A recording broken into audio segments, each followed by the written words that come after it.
Okay, तो चलिए सीधा मुद्दे पर आते हैं और इसमें गोता लगाते हैं। आज के इस एक्सप्लेनर में हम एक बहुत ही रोमांचक लोक कथा पर बात करने वाले हैं। आपने शायद लोक कथाओं के बारे में सुना होगा कि वो सिर्फ कहानियां नहीं होती, है ना? वो असल में इंसान की फितरत, हमारे सबसे गहरे डर और हमारे अंदर छिपे असीम साहस को दिखाती हैं। अब कालीपुर गांव की ये कहानी सदियों से क्यों मशहूर है? क्योंकि ये कोई आम भूतों की कहानी नहीं है। ये हमें हिम्मत, एक बहुत ही रहस्यमयी हवेली और सबसे बड़ी बात, अच्छाई की ताकत के बारे में बहुत कुछ सिखाती हैं। इसमें वो सब कुछ है जो आपको अंत तक बांध कर रखेगा। तो चलिए बिना देर किए इस खौफनाक लेकिन कमाल के सफर पर निकलते हैं। जरा सोचिए, क्या होता है जब अदम्य साहस का सामना किसी बहुत ही पुराने और खौफनाक श्राप से हो जाए। ये सवाल ना वाकई में आपको सोचने पर मजबूर कर देता है। इस किंवदंती की सबसे दिलचस्प बात ही यही है कि ये हमें दिखाती है कि जब इंसान के सामने कोई ऐसी पारलौकिक चीज आ जाए जिसे वो बिल्कुल नहीं समझ सकता, तो वो कैसे रिएक्ट करेगा।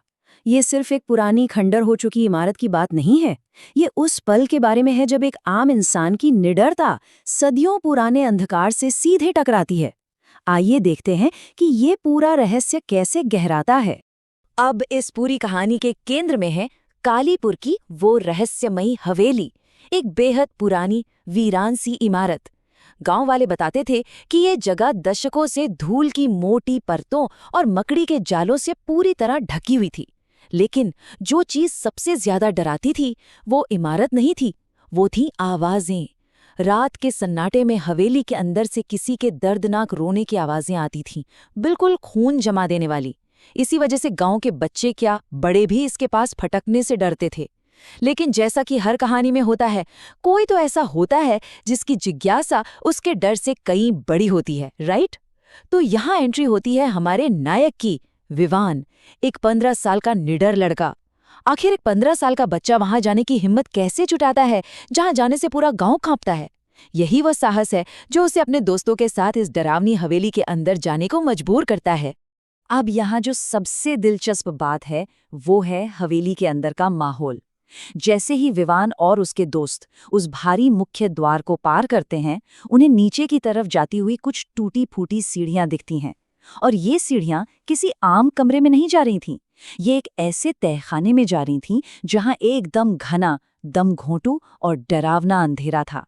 एक ऐसा अंधेरा जो मानो रोशनी को ही निगल जाए। उनके हर कदम की गूंज उस सन्नाटे को चीर रही थी। जैसे जैसे वो नीचे जा रहे थे, रहस्य और भी गहरा होता जा रहा था।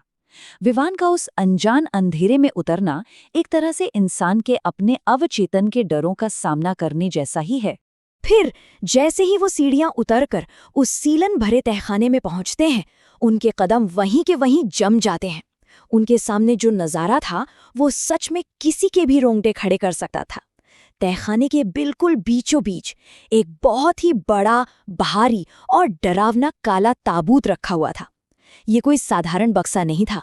उस गुप्त अंधेरे में उस ताबूत का वहां होना मानो वो सालों से किसी का इंतजार कर रहा हो। तहखाने की वो ठंडी हवा और उस काले ताबूत की भयानक शांति दोनों मिलकर एक ऐसा माहौल बना रहे थे जो आपके दिमाग को सुन कर दे। और पता है, उस ताबूत पर सिर्फ काला रंग ही नहीं था, उस पर चांदी के अक्षरों से एक बहुत ही स्पष्ट और खौफनाक चेतावनी लिखी हुई थी, इसे कभी मत खोलना। बस इतना पढ़ना था कि विवान के सारे दोस्त बुरी तरह डर गए। वहां से उनके उल्टे पांव भागने की तेज आवाजें गूंज उठी। लेकिन विवान वहीं खड़ा रहा, बिल्कुल शांत। दोस्तों के भागने की आवाजें और विवान का यूं डटे रहना, ये कंट्रास्ट बहुत कुछ कहता है। यही वो चीज है जो एक नायक को बाकियों से अलग करती है। जब सब डरकर भाग गए, वो अकेला उस रहस्य का सामना करने के लिए खड़ा रहा। तभी उस सन्नाटे को चीरती हुई ताबूत के अंदर से एक आवाज आई, बहुत ही धीमी, कांपती हुई और दर्द से भरी। मुझे बचाओ, मैं कैद हूं। ये सुनकर सिर्फ डर नहीं लगता, बल्कि इंसानियत भी जाग जाती है। सोचिए, एक तरफ ताबूत पर जंग खाया भारी ताला है और दूसरी तरफ अंदर से एक कमजोर सी आवाज। कई बार सही काम करने का मतलब अपने सबसे बड़े डर का सीधा सामना करना होता है। विवान को लगा कि शायद कोई इंसान अंदर फंसा है जो बरसों से मदद मांग रहा है। और इसी करुणा ने उसे वो करने की हिम्मत दी जिससे हर कोई बचता है। उसने अपने कांपते हाथों से उस ताबूत के ताले को खोलने का फैसला किया। इसके बाद जो हुआ वो बहुत ही तेजी से हुआ। पहले ही सेकंड में एक भारी क्लिक की गूंज के साथ ताला खुलता है। 5वें सेकंड तक उस उमस भरे तहखाने में अचानक एक जमा देने वाली ठंडी हवा भर जाती है जो हड्डियों तक को कंपा दे। और ठीक 10वें सेकंड में जब वो भारी ढक्कन पूरी तरह से हटता है तो अंदर कोई खौफनाक राक्षस नहीं था। अंदर एक छोटी सी सहमी हुई बच्ची बैठी थी, मीरा। उसने बताया कि एक बेहद दुष्ट जादूगर ने उसे सालों पहले इस ताबूत के अंधेरे में कैद कर दिया था। यह सब जितना डरावना था उतना ही दिल तोड़ने वाला भी था। विवान ने जैसे ही मीरा को आजाद करने के लिए हाथ बढ़ाया, हालात एकदम से बेकाबू हो गए। अचानक पूरी की पूरी हवेली बुरी तरह कांपने लगी। दीवारें हिलने लगी, ऐसा लगा जैसे इमारत अभी ताश के पत्तों की तरह ढह जाएगी।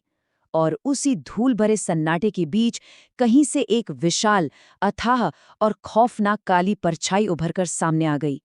ये कोई और नहीं बल्कि वही दुष्ट जादूगर था जिसने मीरा को कैद किया था। वो साक्षात अंधकार का रूप था जो अब विवान और मीरा का रास्ता रोक कर खड़ा था। जादूगर का गुस्सा 7वें आसमान पर था। एक भारी गरजती हुई आवाज में उसने कहा, तुमने मेरी कैदी को आजाद किया है, अब तुम यहां से जिंदा नहीं जाओगे। उसकी आवाज में सदियों का क्रोध और काला जादू था। विवान, जिसने अभी तक इतनी गजब की हिम्मत दिखाई थी, इस असीमित काले जादू को अपने सामने देखकर भीतर तक दहल गया। सच कहूं तो एक 15 साल के लड़के के लिए यह स्थिति किसी बुरे सपने से भी ज्यादा भयानक थी। ये वो पल था जहां अंधकार पूरी तरह हावी होने वाला था। तो यहाँ सबसे अहम बात यह है कि जब डर अपने चरम पर हो और हार तय लगे, तब उम्मीद कैसे जन्म लेती है। जब विवान डर से कांप रहा था, तब उस छोटी सी बच्ची मीरा ने आगे बढ़कर उसका हाथ थाम लिया और उसने जो कहा वो इस पूरी कहानी का सबसे शक्तिशाली संदेश है। डरो मत, अच्छाई हमेशा जीतती है। ये सिर्फ एक डायलॉग नहीं है, ये एक अटल सच है जो इस पूरी कहानी का आधार है। अंधकार कितना भी बड़ा क्यों ना हो, एक छोटी सी रोशनी उसे मिटा सकती है। मीरा के इस विश्वास ने उस डरावने माहौल में एकदम से एक नई और पवित्र ऊर्जा भर दी। और फिर जो हुआ वो सच में कमाल था। जादूगर की हार बहुत ही तेजी से हुई। सबसे पहले मीरा ने अपनी जादुई शक्तियों से पूरे तहखाने को एक चकाचौंध कर देने वाली चमकती हुई रोशनी से भर दिया। ये रोशनी उस जादूगर के काले जादू के बिल्कुल उलट थी, एकदम शुद्ध। उस शक्तिशाली रोशनी के सामने जादूगर की वो विशाल परछाई टिक ही नहीं पाई और वो भयानक दर्द से चीखने लगा। देखते ही देखते वो परछाई जो अजय लग रही थी, धुएं में बदल गई और पूरी तरह से गायब हो गई। बुराई पर अच्छाई की ये जीत सच में अंधकार पर प्रकाश की विजय का प्रतीक थी। जादूगर के गायब होते ही वो कांपती हुई हवेली अचानक बिल्कुल शांत हो गई। तहखाने में एक बहुत ही सुकून भरा सन्नाटा छा गया, जैसे बरसों का कोई भारी बोझ उतर गया हो। मीरा ने एक गहरी शांति के साथ मुस्कुराते हुए विवान की तरफ देखा और कहा, धन्यवाद विवान, तुमने मुझे आज़ादी दी। इतना कहते ही वो एक बेहद खूबसूरत, चमकती हुई रोशनी में बदल गई और हवेली की छत को पार करते हुए आसमान की ओर जाकर गायब हो गई। उसका सालों का श्राप टूट चुका था, उसे हमेशा के लिए मुक्ति मिल गई थी। और ये बात बहुत ही शानदार तरीके से दर्शाती है कि विवान के साहस का असल असर क्या हुआ। अगर हम हवेली के पहले और बाद की स्थिति की तुलना करें तो बदलाव चौंकाने वाला है। जो हवेली दशकों से धूल, जालों और रोने की डरावनी आवाज़ों से भरी थी, अगली ही सुबह गांव वालों ने देखा कि वो पूरी तरह से साफ, शांत और सुकून भरी जगह में बदल चुकी थी, मानो उसे भीतर से शुद्ध कर दिया गया हो। ये बदलाव सिर्फ बाहरी नहीं था, ये विवान की असीम बहादुरी का एक जीता जागता सबूत था, जिसने गांव के सबसे बड़े खौफ को हमेशा के लिए मिटा दिया था। श्राप टूट गया था, लेकिन ये कहानी यहीं खत्म नहीं हुई। ये एक अमर किंवदंती बन गई। गांव वाले आज भी गर्व के साथ बताते हैं कि वो हवेली आज भी बिना किसी देखभाल के बिल्कुल साफ रहती है। लेकिन जो बात सबसे ज्यादा रोमांचित करती है वो ये है कि आज भी अमावस्या की रातों में हवेली की सबसे ऊपरी खिड़की पर एक छोटी सी बच्ची मुस्कुराती हुई दिखाई देती है। और सच बताऊं तो ये नज़ारा अब डरावना बिल्कुल नहीं लगता, बल्कि एक प्यारी सी जादुई याद जैसा लगता है, जो कहानी को एक बेहद खूबसूरत मोड़ पर लाके खड़ा कर देता है। तो इस पूरी घटना को जानने के बाद एक आखिरी सवाल जो दिमाग में आता है वो ये है कि क्या आज भी कोई उस हवेली के पास जाने की हिम्मत करेगा? भले वहां से अब रोने की आवाजें नहीं आती, लेकिन उस खिड़की पर मुस्कुराती हुई बच्ची का रहस्य आज भी कायम है। ये एक्सप्लेनर साफ करता है कि लोक कथाएं सिर्फ डराने के लिए नहीं होती, बल्कि वो हमें हिम्मत, अच्छाई की ताकत और दुनिया के उन रहस्यों के बारे में सिखाती हैं जिन्हें विज्ञान भी नहीं समझा सकता। तो इस रहस्य पर आपकी क्या